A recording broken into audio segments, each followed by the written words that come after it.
సుహాస్ ఇటు డాడీ బండి తాళం ఇస్తే పనికి వెళ్తాడు.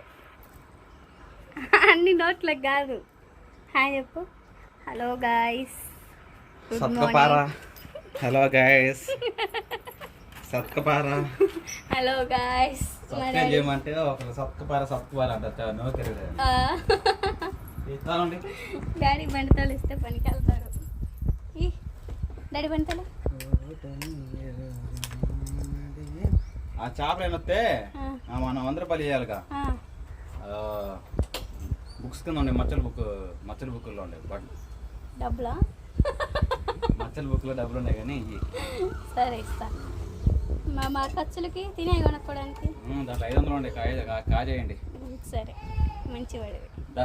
జాగ్రత్త మరి. మా అమ్మాయిని నేను వెళ్ళే డబ్బులు ఇప్పుడు తెల్లారిందండి వాళ్ళ కూతురికి అయితే. జాగ్రత్త బాబా.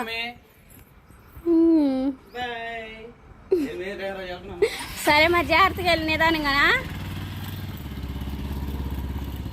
టిప్ని సరిగ్గా పెట్టుకో.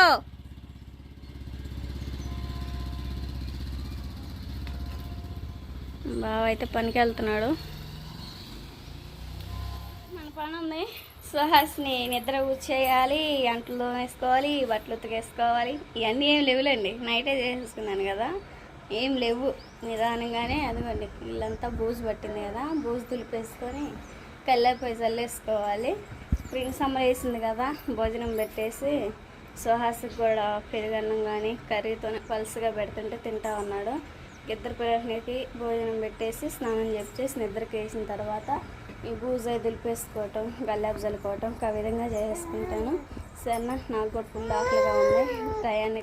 టయానికి తింటాం పాటిస్తే మనకు ఆరోగ్యానికి చాలా మంచిది. నేను కూడా బ్రేక్. సరేనండి, బావ అయితే పనికి వెళ్ళాడు కదా, ఇంట్లో పనులు మొత్తం చేసుకొని నేనైతే భోజనం చేస్తూ ఉన్నాను. టమాటాను ఉల్లిపాయ ఎక్క రేట్ చేశాను. టేస్ట్ అయితే చాలా బాగుంది. తింటూ పిలిచి తిను, అబ్బాయి తింటున్నాడు.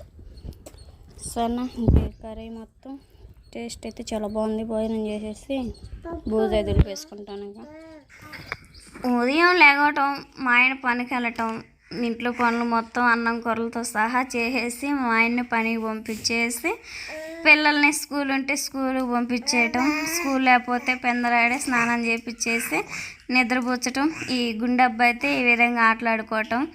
మా గుండెబ్బాయి అయితే ఈ మధ్య అసలుకి మాట వినట్లేదండి. నేను ఏదన్నా బాగా పనికి వెళ్ళిన తర్వాత నేను చేసే పని అయితే ఇది బూజు దులపడం. మొత్తం అయితే బూజు దులిపేస్తాను. ఇప్పుడు చూడండి మొత్తం ఏ విధంగా బూజు అవి పట్టేసి ఉన్నాయో మొత్తం తుడిపేసిన తర్వాత చూపిస్తాను. పిల్లలు సాయం తీసుకుంటూ బూజు దులుపుతున్నా.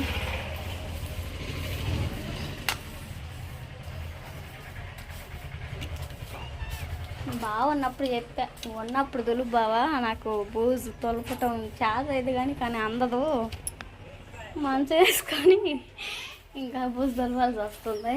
ఇంకా తర్వాత ఈ మంచం కూడా నవారు మొత్తం కూడా తీసేసి ఇంకో ఎంప మంచం ఉంది కదా, ఇంకా ఇంటి మంచానికి నవారు అల్లాలి. వీడది డాడీ. ఓకే అండి, బావ అయితే పనికి వెళ్ళిన తర్వాత నేనైతే ముగ్గురు పిల్లలను చూసేసుకుంటూ ఇంట్లో పనులు మొత్తం అయితే ఈ విధంగా అయితే చేసేసుకుంటూ ఉన్నాను.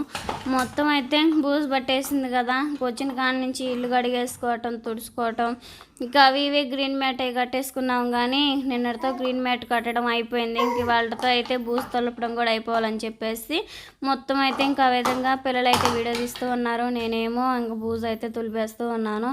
మొత్తం చేసేసిన తర్వాత అయితే ఇంకా అటు పక్క బ్యాక్ సైడ్ అద్దాలు అవి ఉన్నాయి కదా, ఇంకా అద్దాలకాయలు కూడా బూజాయి మొత్తం దులిపేసి ఇంకా అద్దాలు కూడా తుడిచేసుకొని శుభ్రంగా అయితే చేసుకుంటూ ఉన్నాను.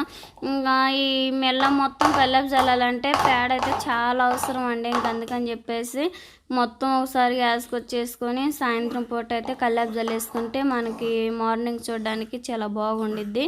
ఓకేనా, పిల్లలు అయితే వీడియో తీయమంటే చూడండి ఇంకే విధంగా తీస్తూ ఉన్నారో. మొత్తానికైతే ఇంకా సాస్ అంటున్నాడు.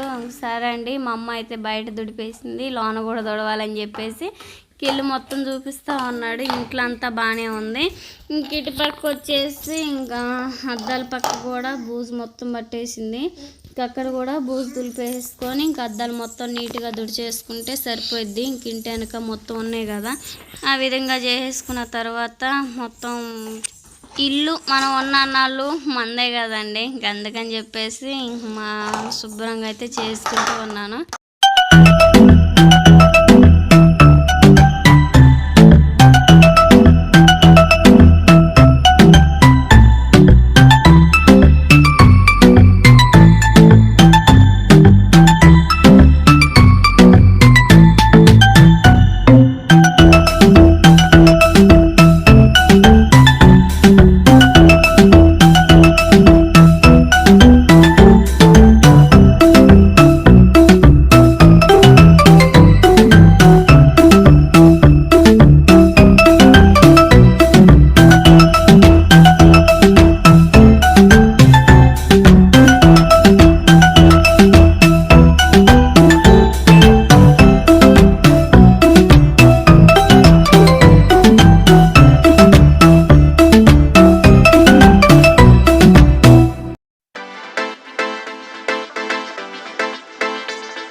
పనులకు వెళ్ళొచ్చాం కదా, అక్కడ బట్టలు మొత్తం అయితే శుభ్రంగా ఉతికేసుకొని ఇక్కడ సర్దేసుకున్నాను.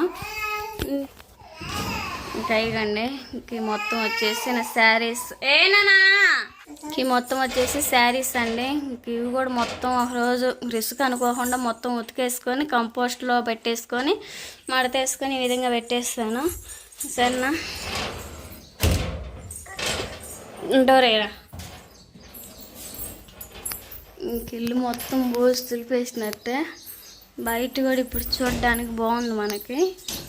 అదిగండి మొత్తం బూజు మొత్తం దులిపేసిన తర్వాత గ్రీన్ మ్యాట్ కూడా కట్టేసుకున్నాం కదా. ఈ నేల అనేది కొంచెం సదరం చేసుకొని ఇంకా అదిగోండి మనకి నీడ పడుతుంది కదా, అదిగో ఆ ఇల్లు నీడ అనేది పడుతుంది కదా, ఆ నుంచి కొంచెం యువతలు కానీ మొత్తం సదరం చేసుకొని ఇదంతా కల్లేపు చల్లితే చూడటానికి బాగుండిద్ది. ఎండ అయితే మామూలుగా కాయట్లేదు. అందరూ నాట్లు కానీ కలుపులకి గిన్నెలకి వాటికి వెళ్ళారు. సరేనా, ఇప్పుడు ఇల్లు అయితే చూడడానికి కొంచెం బాగుంది, బూజు అనేది లేకుండా 3 గదులు దులిపేసాను. సరేనా, ఇంకా బాగా పనికి వెళ్ళినప్పుడు ఊరకుండకుండా ఇట్లా వీడియోస్ తీసుకోవటం, వీడియో ఎడిటింగ్ ఇంకా అవి చేసుకుంటే వచ్చిన తర్వాతే బాగా అప్లోడింగ్ కానీ ఇంకా అవి చూసుకుంటూ ఉంటాడు. ఇంట్లో పనులు మొత్తం చేసుకున్నట్టే. ఇప్పుడు ఏంటంటే ఇప్పుడు టైం వచ్చేసి ఖచ్చితంగా 10:30 అవుతుంది. బరిగొడ్లు ఒక అరగంటలో ఇడుస్తారు. బరిగొడ్లు ఇడిస్తే మనకి పేడేసుకొచ్చుకొని చల్లదామని అంటే 4 గంటలప్పుడు 5 కొంచెం పిల్లలను పట్టుకుంటారు కదా, బాగా వస్తాడు. 6:30కో 7ంటికి వస్తాడు. బాగా వచ్చిన తర్వాత ఇప్పుడు కల్లాపు చల్లాలన్నా కానీ 12-11 లోపల చల్లకూడదు. అటు ఇటుగా పెట్టి మధ్యాహ్నం జామున అయితే కల్లాపు చల్లకూడదు కదా. జామున చల్లేసుకుంటే రేపు మార్నింగ్ చూడడానికి బాగుండిద్ది. అందుకని చెప్పేసి కొంచెం కష్టం అనుకోకుండా, రిస్క్ అనుకోకుండా కల్లాపు చల్లాలంటే కొంచెం నడుము నొప్పులే, కానీ మనం ఇంటికి శుభ్రంగా ఉండాలి. చల్లేసుకుంటే మనకి నీట్గా ఉండదు కదా. నెక్స్ట్ వీడియోలో కల్లాపు ఇంకా వీడియో కూడా వచ్చేసిద్ది. పిల్లలను పట్టుకొని ఇంకే విధంగా చేసుకుంటున్నాను చూపిస్తాను. మళ్ళీ రేపు ఖాళీగా ఉన్న టైంనైతే అదిగోండి ఆడ నుంచి అడదాకా కట్టాం కదా, ఆడ నుంచి ఇదిగోండి ఇంకా చివరి దాకా కూడా కట్టేసుకుంటే ఈ చెట్లు అనేది అవపడకుండా ఉండిద్ది. ఇంకా మనకేంటంటే కొంచెం నీట్గా ఉండిద్ది. సరేనా, ఇంక ఈ వీడియో తింటేనండి బాగోలేనప్పుడు నేను పిల్లల్ని పెట్టుకొని ఏ విధంగా పని చేసుకుంటున్నానని దీనికి అర్థమైతే ఒక లైక్ అండ్ సబ్స్క్రైబ్ చేయండి. Bye bye. నెక్స్ట్ వీడియో మంచిగా